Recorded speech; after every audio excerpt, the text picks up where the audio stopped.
లగచర్లలో రైతుల కోసం గిరిజన రైతులకు బేడీలేస్తే కేటీఆర్ గారు పర్సనల్ గా తన కుటుంబ సభ్యుడు అరెస్ట్ అయితే ఏ రకంగా పనిచేస్తారో లగచర్ల గిరిజన రైతుల కోసం కేటీఆర్ గారు అంత కష్టపడ్డారు. వారి బెయిల్ కోసం, వారిని విడుదల చేయడం కోసం వారి కుటుంబ సభ్యులను కూడా 3 సార్లు కలిసి ధైర్యాన్ని ఇచ్చి ఆ కుటుంబాలకు కూడా అండగా నిలబడి వాళ్ళను జైలు నుంచి గౌరవంగా బయటకు తేవడంలో ఒక పార్టీ వర్కింగ్ ప్రెసిడెంట్ గా ఆయన కృషి చేశారు.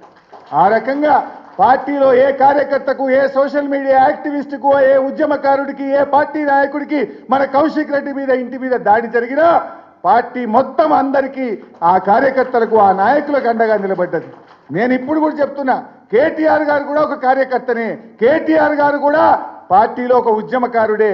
ఇవాళ ఆయనకు ఆపదొస్తే కూడా మొత్తం పార్టీ కూడా వారికి అండగా నిలబడుతుంది.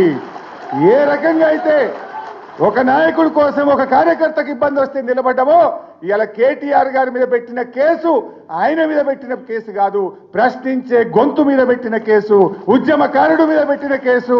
ఆయన గ్రాఫ్ పడిపోతుంది కనుక, రేవంత్ రెడ్డి ప్రభుత్వం రోజు రోజుకు దిగజారిపోతుంది కనుక ఇలాంటి కేసులు పెట్టి ప్రజల దృష్టి మరల్చాలనే ఒక కుట్రలో భాగంగానే కేటీఆర్ మీద కేసు తప్ప ఇది వ్యక్తిగతంగా ఆయన చేసిన తప్పు కాదు, నేరం అంతకంటే కాదు.